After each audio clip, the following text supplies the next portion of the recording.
இதான் அவங்களோடது கீர்த்தனா. விருச்சிக லக்னம், ரிஷப ராசி, மிருகசீரிஷ நட்சத்திரம். இப்ப நடக்கும் திசை பாத்தீங்கன்னா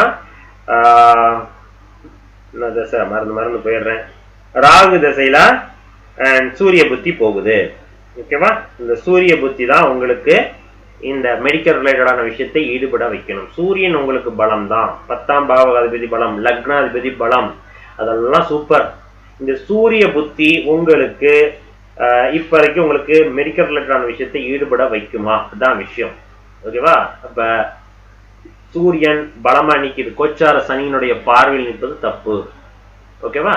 சூரியனும் ஆட்சி, கோச்சார சனியும் ஆட்சி, அதுவும் கிட்டத்தட்ட மூல தெரியணும். ஸோ இப்போ என்ன ஆகும்? சூரியனுடைய ஒரு ஆதிக்கத்தை கெடுக்கும் அல்லது குறைக்கும் அப்படின்னு சொல்லலாம்.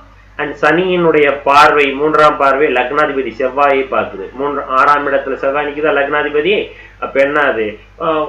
அவங்களுடைய எஃபர்ட்டையும் கொஞ்சம் குறைக்குதுன்னு அர்த்தம். சரிங்களா? அப்ப என்ன ஆகுது?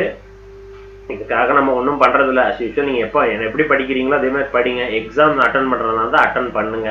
ஆனா வாய்ப்புகள் அப்படிங்கும்போது பர்சன்டேஜ் ரொம்ப ரொம்ப கம்மியா இருக்கு. சரிங்களா? அதுக்காக ரொம்ப வருத்தப்பட வேணாம்.